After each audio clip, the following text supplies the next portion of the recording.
And so I'm going to give you another analogy on sleep, because this is really, really important. So when we dream, we're in REM state, yeah, because your eyes are moving left to right rapidly. Now the reason we REM when we're born, we REM to unlock our genetic code, right? Which means from our DNA, we're bringing out the information we need to build our model of the world. That's why we REM when we're babies. So we're taking all the that's how evolution happens, right? Because I'll tell you, because it works the other way. Because when you REM when you're older, you're inputting genetic code. Yeah, I think you lost me then. So your genes, your DNA, right? Your DNA holds information on how to build your body. Your body is built, right? And then that means that your model of the world, your mind, is built from your DNA.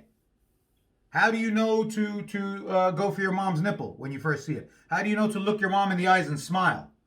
How do you know all that? Well, that all comes from your DNA. That's how we evolved from water creatures, which is how we started off, right? How did we evolve into this thing now that's looking at technology and talking about REM? Like, how did we get here? Well, we got information from the outside world and then input it into our DNA, so that the next generation had more information and a more sophisticated, there's more explored territory, let's say.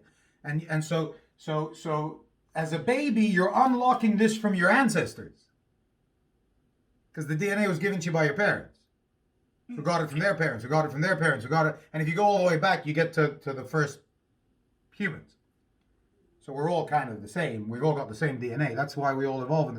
It's the same as dogs. Why do dogs all act the same, no matter what breed they are? They all turn around 3 times before they sit down. They all sniff their asses. They all hump whatever they can. They all do that yawn thing, and they all do the same thing. Well, it's the same as us, right? Because it's the same DNA. So you're unlocking. So you start to build your model of the world when you're a kid. You start to build your model of the world in your mind, whatever that looks like, right? And then you're looking in your environment to take what you see around you into your model, to match it. And the more matched, the healthier you are, mentally, emotionally, physically. That's why you need a good upbringing. That's why you need a stable home. You need to be able to sleep properly. You need to be fed properly. You need to have loving, nurturing people around you. That's where people suffer from mental health, is when they don't, or one of the reasons, or certainly the strong reason why, is because they don't have the upbringing that matches the environment that they're supposed to have as children to the mental model of the world that they've built in their minds. There's no match.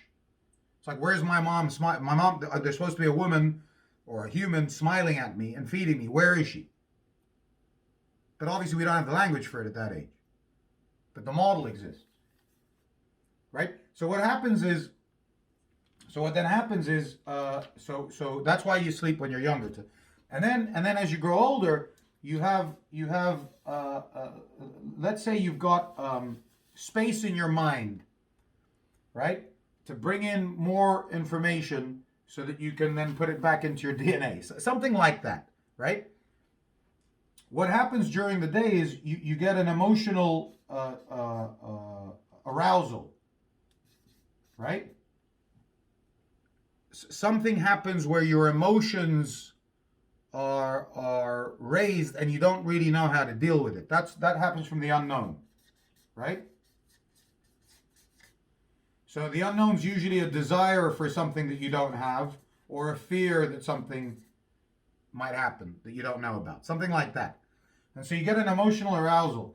And when you get an emotional arousal, you need to discharge it, right? You need to discharge it so that it doesn't leave you on edge. And so what happens? So when the emotional arousal happens, your emotion cup gets filled, let's say, and then the discharge empties it, right? And so either we discharge it, so it empties it out, so it's clear again for the next day. Now the way we discharge it is either we shout at someone, or we smash something, right? But often because of probably because of society and civilization, let's say on a broader scale, we don't really act out our emotions. We bite our tongue, we stay quiet, we deal with it, which is where things like meditation, therapy, and all this stuff comes into help. But the thing is, the best meditation, the best therapy is your sleep. Why? Because when you dream, your dreams play out the emotional arousal and thereby discharge them. So everything in your dream is a metaphor for what happened in reality that you want to play out, so you can clear your palate so that the next day you're free to deal with the emotions of the next day. Because if you wake up and you haven't dealt with your emotional arousal from the day before, how are you going to deal with today's emotional arousal? And that's when I'm not in the mood, I didn't sleep well, I just want to turn off my phone and stay in bed. I don't want to go out tonight. I'm just going to sit in front of the telly. Or I need to go for a long walk. Or I just need to daydream all day. Why are you doing all that? Or nap, or whatever it is. Because you're trying to clear this. So that you're ready to deal with the world, because the world is uncertain. The world is full of desire and fear. That's what the world is. The minute you step out of your house, you don't know what the hell's going to happen. And if you're not where you want to be in life, then all you're going to do is look for things that you want that you don't have. And that's not to mention the people that you have to deal with that's going to cause you emotional shit as well.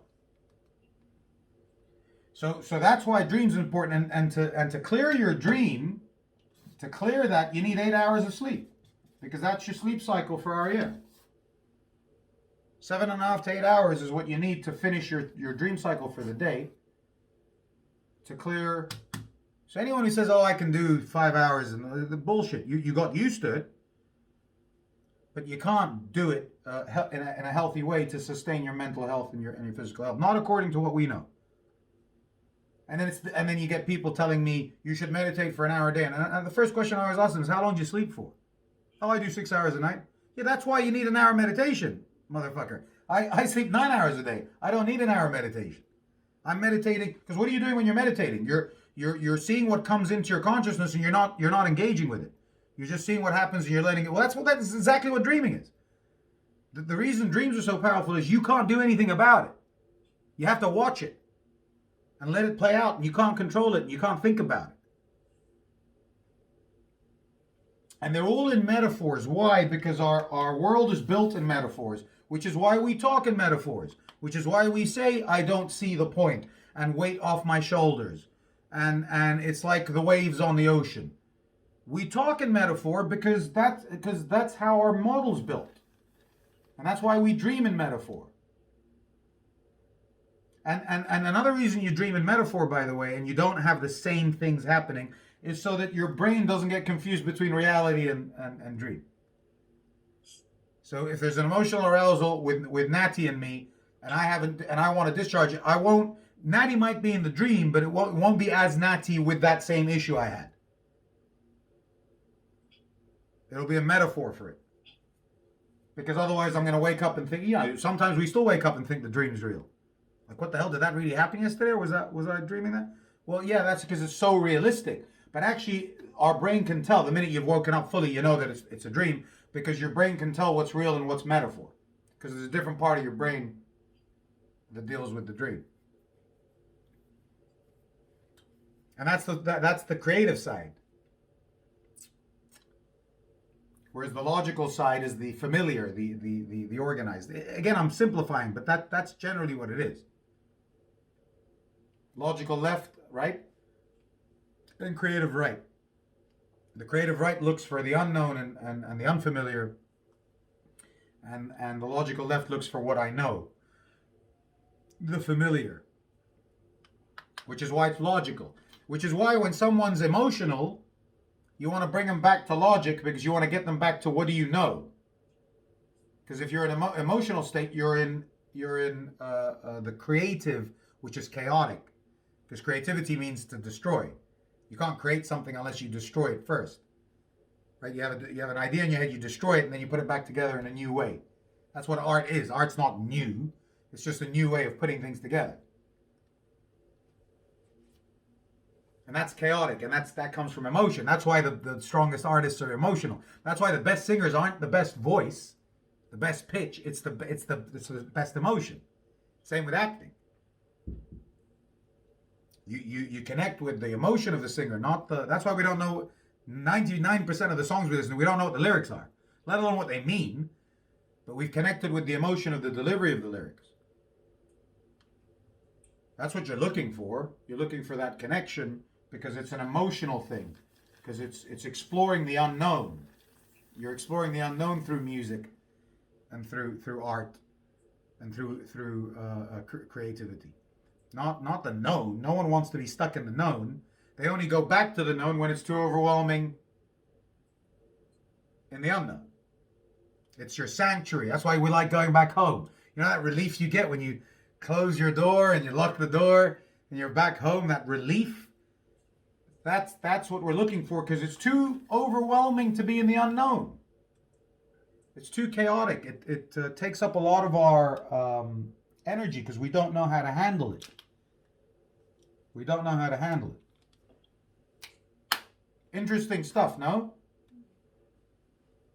And that's also part of order chaos because sleep is order. You know you need to sleep. You know how to set your day up so you sleep 8 hours. You know all this.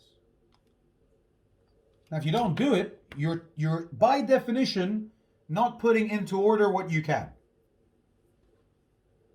And then you go, I don't know why I'm not dealing with today very well, or I don't know why I'm so stressed, or I don't know why my mental health's taking a beating, or I don't know why. You know, I don't remember if when we spoke at the beginning of lockdown. I don't know if we were speaking at the beginning of lockdown. But when I got back from, you know, after I left 42, Fran, when I was talking to the team, I'm like, this COVID's gonna fuck us for at least a year. That's trying to put into order what I know, right? And then it's like, how do I deal with that? Whereas now, when I speak to people and they're struggling, I spoke to a couple of the DJs yesterday that I used to manage. They're struggling big time because they haven't done what they do for over a year, and they're struggling mental health and suicidal thoughts. And it's like, yeah, because you're in total chaos. Yeah. You're in total uncertainty. Whereas if we sat there because when I was talking to them a year ago about what are you going to do now if COVID, it'll only be a couple of months. Whereas with me, it was like, no, I'm not going to be doing anything for a year at least, maybe even longer. So I want to start doing some online stuff because at least, and if COVID opens, then great, I can just go and do something else. Why would I sit and wait and pretend that I know what's going to happen? That's not putting into order what you can. And that's another way of looking at it. I just spoke to a young student from the careers fair that I did on Saturday. Same thing again. I'm not getting any work. Okay, what can you do? You keep talking about what you can't control. Let's talk about what you can control. Put together a reel. Get some voluntary work. Start blogging. Start vlogging. Save money. There's 1 million webinars a day coming out on skills, free workshops, go and learn new skills. Well, that's what you can control. You can't control the job market. Keep applying, you know? Tell people you work for free just to watch what they do. It doesn't matter how you keep yourself busy and how you grow. It matters that you focus on what you can control. And that's the same thing we're talking about here. And it's the same thing as when we were talking about this as well. Like, you can't control what's in here, in your iceberg, but you can control creating the space to connect with it and be more aware of it. You can control that. That's through sleep, meditation, journaling, thinking. By the way, what we're talking about here is real thinking, which is bringing new information into your consciousness. That's what thinking means. Because if you think just here, you're not thinking, you're just listening to what's already there. That's not thinking. That's why writing and thinking is the same thing, practically. Because when you write, you're taking stuff out of your mind, which means automatically new stuff's coming into your mind, which you can then connect to what's on the paper. Thinking is bringing new information into your current conversation so that you can think about it in a different way. It's not just listening to what you already know. That's not thinking. Oh, let me just think about it. It's like, no, you're not thinking about it. You're just trying to find something that's already in your head. And there's like a million conversations in your head. And you're just looking for the right one to tune into. That's not thinking. Thinking is bringing new information in, and that's the paradox. Or the I don't know if paradox is the right word. But you can get information from the outside, but you can also access it from the inside. Which is what writers do, right? All the greatest writers, Joan Didion, Ernest Hemingway, whoever you want to pick, they uncovered stuff in their writing. They didn't know this stuff. Musicians are the same who write lyrics. It's like the more you write, the more you're clearing the more crap you're getting out of your head, which then starts connecting you with stuff that you never thought of or that you didn't know was there. And Carl Jung's theory is that there's a collective unconscious. So our unconscious is connected to everyone's unconscious. The universe is unconscious. I don't know if that's true. You could say connected to God if you're religious. It doesn't matter, but you can access, the point is you can access information from places you had no idea you could access it from. But you need the model of the world to do that. You need your model of the world to do that because it filters it through there. And that's language of any sort, musical language, written language, movement. You know, there's these people that understand the body movement. That's a language also. When they watch you walk and they know that there's something wrong with your hip. You seen these types of guys? You know, they'll know something's wrong with your hip because of the way you're walking. That's a language. They've got that model. I don't have that model. So I can't filter the information through it. Comedians, their language is comic, funny. So when they see something, they filter it through, what's the funny side of this? That's a language that not everybody has.